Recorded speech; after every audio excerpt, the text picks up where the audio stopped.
Now, from the University of Okoboji, it's Okoboji Broadcast with Jeff Thee. Welcome to Okoboji Broadcast, everybody. My favorite day of the week, being here at the And mine. And Mary Dreier's as well, because not is it just the middle of the week, and tomorrow's Thursday, and all this. That's awfully close to Friday. Yes. I love that neighborhood. I really Yes, do. I do too. But this is on the curb. Wednesday is on the curb of Thursday, which is a connector to. Anyway, yeah. Oh, yeah. Like we say, this is a favorite day because we get to talk about great things Yes. and history of our beautiful little area here. And you know, Jeff, I laugh more during this little 10, 15-minute segment than I do the whole rest of the week. Is that right? I really do. I really Laughing enjoy with? this. I'm hoping. Yeah. So I have plenty of people laugh at me, but this is... This is with. Yeah. This morning at Way Back Wednesday, you touched on the subject we're talking about today, and Terrace Park. Yes, yes. Frank Christensen, who is our ace researcher around here, Yes. has created a file folder of information and photos about Terrace Park that I have learned so much from, and he pulled out his folder this morning for Way Back When, and it was really, really interesting. There's so much to know about this favorite beach. Oh, yes. That goes way, way, way back. And for instance, why Yes. is it called Terrace Park Beach? Can I... No. I don't know.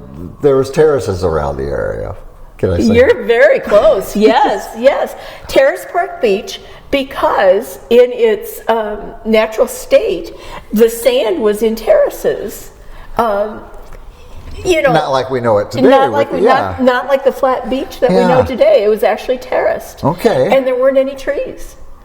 That, I always think, is the interesting part about, we think of the Iowa Great Lakes and we think of beautiful trees around here. It wasn't always, with farmland and everything, it wasn't always with the beautiful trees that we know. There were groves, like there was a grove in Arnold's Park. There was a grove kind of in the area of the inn. I think that was called Maple Grove. I'm not positive about that one. But, and those groves were where the early settlers would get their firewood. Sure. Yeah. But they had to go a long distance to specific groves to get the wood. To get wood because there weren't trees. Yeah. It blows me away. I live over in Wapaton, and we've got so many oak trees that, to me, that had to be just natural. But we're actually in the canals that were dug in 1911, and that was marsh. Yeah. That was prairie. That was marsh. And now it's just filled with beautiful old oak trees. Yes. But that's old not now, but yes. Yeah, but that is not its native state. Yeah, and Terrace Park had the terraces there, and a lot of grassland, wasn't it, around the area? Yeah. That was about it. If you boated by it today, or boated by it from where we do today and looked out, we wouldn't see what we see today. You wouldn't see anything. Yeah. Really. Maybe cows. Yeah. Or other critters getting water from the lake, but that would be just about it. Yeah. Yeah. Imagine. This Terrace Park Beach has a long and storied history. It started out with connections to the Catholic Church, whose connections kind of have gone on for decades there. There was a Monsignor McGraw who came to Milford, and he was so taken with the area that he took a buggy ride and went down by Terrace Park Beach. There probably wasn't even a road there at that time, and was just enamored with it. And he had the audacity to ask his hosts, the Green family, to purchase it for him to retire on. Yes. And they learned of 160 acres at the south end of the lake, Terrace Park Beach, that had been platted out for. Are you sitting down, Jeff? I'm not, but I'm very firm right now. Okay, you need to be for this, because this was a surprise to me until today. I had never heard this. It was Terrace Park Beach started out being platted for a narrow gauge railroad to connect the lakes to Des Moines. Oh my goodness. Obviously, that didn't happen. We're right. Because the Milwaukee Road, which goes by our museum, got there first. Yeah. But it was platted for a railroad along the south edge of the lake. Anyway, Dr. Green suggested to the priests that they should buy this whole entire 160 acres that had been platted out, keeping the lakeshore property to develop and selling the farm ground. And it would be a 50-50 venture. They put $1,000 down, and 6 months later they paid the balance of $8,000. So 160 acres at Terrace Park cost $9,000. Yeah. And we are talking, I can't guarantee you about what year. It was early 1900s anyway. Okay, Yeah. So that was I'd pay that in a second, wouldn't you? Yeah, that wouldn't even be a down payment anymore, would it? Yeah. And so they started to develop this, and they intentionally developed it so that from every lot, the owners could see the lake. Okay. There's a lake. The streets are kind of wonky in there. Oh, yeah. And I've never really thought about it because that's all I've ever known. Right. But it was intentionally platted out that way for the lake view. Okay. And Dr. Green, who ended up buying this, planted 6,000 trees by himself. Wow. Thank you, Dr. Green, for what we enjoy Yes, today. and also the lilac shrubs, which were still there not real long ago. I mean, I even remember the lilac shrubs that were there, kind of along the south edge of the property, kind of between Terrace Park Beach and the storage condos that are there. Right, yeah. Yeah. This area was open to the public in 1905 with lots for sale. And Dr. Green, being an entrepreneur, brought burros in for kids to ride. But there was a little problem with, the burros were for the kids to ride, but also to attract people to the beach. Right. But there was a problem, Jeff. Can you guess? Fertilizer? That was probably an issue. That's not the particular problem I'm thinking of, though. The burros were too prolific. Oh. They liked each other too much. Getting lots of burros. Lots of burros. So he ended up ditching the burros. I hope he didn't get rabbits after that, because that wouldn't have been any better. Yeah. And then there was a decision made to create a chapel on the lake shore. And the lot was set aside for it. And in 1911, it was built. It was called Our Lady of the Lake Chapel, right on the lake shore. Perfect. And the steamer Okoboji would bring folks every Sunday to worship. So they could have services there. At the chapel on the Wow. lake. Doesn't that sound cool? That sounds great. And it was a cool building. You can see from this photograph that it was cute. Yeah. It was really, really nice. Its demise happened when St. Joseph's Catholic Church was built in Milford. Okay. And car transportation came along, and so the chapel wasn't needed anymore. Okay. And in the winter of 1931, it was torn down and a cabin was built there to replace it. Okay. The casino, so-called casino because it wasn't a casino, was built in 1912 by Dr. Green. Okay. And it was halfway down the beach. They called it the orchestra pit of the area because it was kind of front and center. Yeah. It was a large ballroom with a veranda on the second floor, and the main floor had a large bath, dressing rooms, laundry, soda fountain, dining room, and gift shops. The building was huge. Yeah. It was 72 by 112, built of brick and steel with a stucco exterior, and it cost $25,000 back in this time to build it. That's a lot of bucks. That was pretty penny back then. That's a lot of bucks. Now, did you say bath? Bath. I assume that means like bathrooms, locker rooms. Oh, okay. Yeah. All right. I assume that. Yeah. I don't know that. In 1931, a modern waterworks system was run from Terrace Park to Milford at a cost of $6,000. Terrace Park was part of the town of West Okoboji, which was incorporated in 1925. Okay. That's much later than I thought. That's got to be the last town in the county to be incorporated, Right. I would think. Yeah, that is getting pretty late, that late or in the early 20th, yeah. By the time everything was said and done, Dr. Green figured he had invested about $200,000. So we're talking millions of dollars. In $25, yeah. Yeah. 1936, typical Iowa thing came by. wrecked it. Tornado, 1936 was really, Terrace Park took a big hit from that. There was a lot of property damage. The casino was not damaged. Unfortunately, a lot of the cottages around and the homes around were, and the trees were destroyed, so it was pretty desolate, and people kind of stopped coming.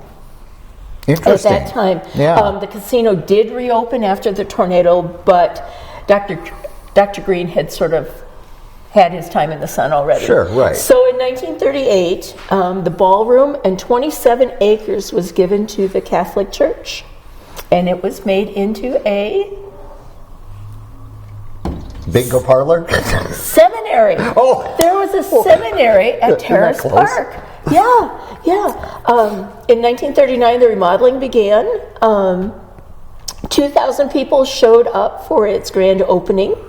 On the first floor, there was a chapel, a dining room, kitchen, storage, guest room, and place for the Father Superior's living quarters. Oh my. On the second floor, there were dorm rooms on the west side, classroom, study hall, hospital room, a library, and 6 bedrooms for faculty. Pretty sizable. The entire building was upgraded with utilities and other conveniences. And it was first used as a boys' camp in 1941. Now, this seminary was short-lived because of World War II. Oh, okay. Okay? There was a lack of priests. Right. And also, the boys were off fighting the war. Sure. So they weren't coming to the seminary. In 1952, the property was given to Boys Town, as it was originally the wish of Dr. Green to have it serve youth. And it gave many boys their first vacation experience. So where Boys Town is now, that was where the seminary was? In that area. In that area. I don't know if it was exactly where Boys Town building is. I've looked at pictures, and I honestly can't tell exactly where it was. We just know it was in a primo location. Right. In 1962, the casino was torn down, Okay. and a one-story building was erected to better fit the needs of Boys Town. Okay. And that's what we have yet today. Wow. Yeah. So back in the day, this place was the place to be. And people around here were naysayers. When it was built up, they said people will never come to Terrace Park. They go to Arnold's Park Amusement Park instead. Mm-hmm. Well, there was enough going on here for everyone. Yes. Yeah. And continues, the Terrace Park Casino, which was never a casino, was a big success. Yeah. It was called one of the finest ballroom around. Right. Now, do you know, you mentioned it a lot during the tornado, 36? Yeah. And lost a lot of the trees. Mm-hmm. Were they replaced, do you know? I mean, there's trees a lot there. of trees out there. Yeah, There are trees there now. But, I hadn't thought about this. There aren't the big old oak trees. Yeah. Aren't there? There's other kinds of trees. So maybe after that they replanted some. Who knows? I don't See, know. that's one of those rabbit holes we can I dig don't know, into. But they had water toys out there too. They had a water toboggan slide. We've shown pictures before of the toboggan slides around the area. Yes. They had that.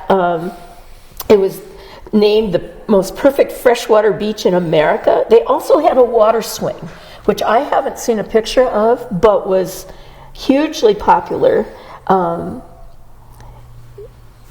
People couldn't stop riding it. They liked it so much. So I'd love to find a picture of that water swing. That would be really fun. it's really interesting, and when you look at some of the attractions we had back then with the water slide, the swing, things at the amusement park, I think of the barrel.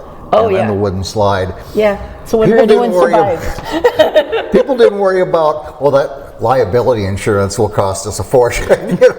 Let's just build it. And people had fun. And they'll come. Yes. And they did. And they did. And they had fun. Yeah. And most survived. Yeah. So interesting. You showed me that picture of Terrace Park before it was all developed. Yeah.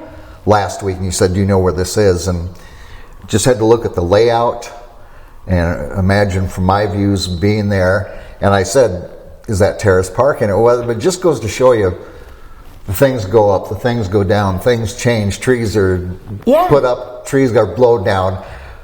But the topography of our area is kind of this constant. It's our base. It is. Yes. It is. It is. And the lake. And the lake. Yeah. Even though that's been high and low. Right. At But different times the of our- basic structure. The basic structure, yeah. And That yeah. when we turn a corner while we're boating, we know what the next cove looks like, just because it's been that way. It And they has. saw it, we see it, and And I think, don't you think that that's part of the reason families come here for generations, is that there's so much changing in the world. Yeah. But there are things about this area that are the same. Yes. There are many things that are different. things that are new, but they're built on the same Yeah. and around the same. Right. Yeah. Yeah, It's a and you can- romanticism, I think. It is, and you can think about your grandparents being at Terrace Park, Yeah. or going to the Okoboji store, for instance, Yes. or the Emporium, or whatever, Or fishing on the lake or off a Yeah. dock, I mean. and going down these fabulous water slides. Yes. And they didn't have liability insurance. That's right. That's right. Oh, wonderful stuff. Well, how are things going? You said you were ripping up old green carpet Oh over the my weekend. gosh, the less than magnificent green indoor-outdoor carpeting from the 1970s is now a thing of the past. It was very in then, though. It is resting comfortably at the Dickinson County landfill as we speak. I pulled up dirt clods, I had a pile of dirt about that big around and about that high from that. It's gone, and we are getting lovely wood laminate flooring in there. We'll have to show folks. Yes. We can go back there and take a picture. Yeah, I invite people to, invite them to come in and look, but I'll take a picture and show it as well. And the painting is done, and it looks fantabulous. Yeah. It is. Very it makes my fortunate. heart sing. Yeah, it does. It really does. Absolutely. Any other programming coming up that we need to touch on? We do have on May 20th, Kim Hawkins from the Fish Hatchery yes. is coming to do a History Lives presentation at 7 o'clock at night, and it's going to be about the history of the fish hatchery. And I know a lot of folks here are very connected to the fish hatchery. Yeah. And Kim's going to be sharing photos and stories from the past. It's going to be fantabulous. Again, another constant in our area, the fish hatchery. The fish hatchery. Yep, so much to learn and enjoy right here, Dickinson County. Yep. And at the museum. That's right. Yeah, very good. All right, my friend, as always, thank you for sharing time with me. Thank you for coming, Jeff. That's why Wednesday's the best day of the week, everybody. Hey, we want to thank Mary for her time, and as always, we want to thank you for watching us right here on Okoboji Broadcast. Okoboji Broadcast from the studios at historic Arnold's Park Amusement Park is brought to you in part by West Wealth Management, a financial advisory practice of Ameriprise Financial Services, advisor Jan Spielman, AJ Spielman, and Erica Wachholz. The headquarters of the University of Okoboji is at the Three Sons, open Monday through Saturday 10 to 5 and Sunday from 10 to 4. Bank Midwest, dream big, plan wisely, live well. Lakes Regional Healthcare and Avera Partner. Beck Engineering in Spirit Lake. Be Radiant Laser Skin Studio in the Okoboji Plaza in Okoboji.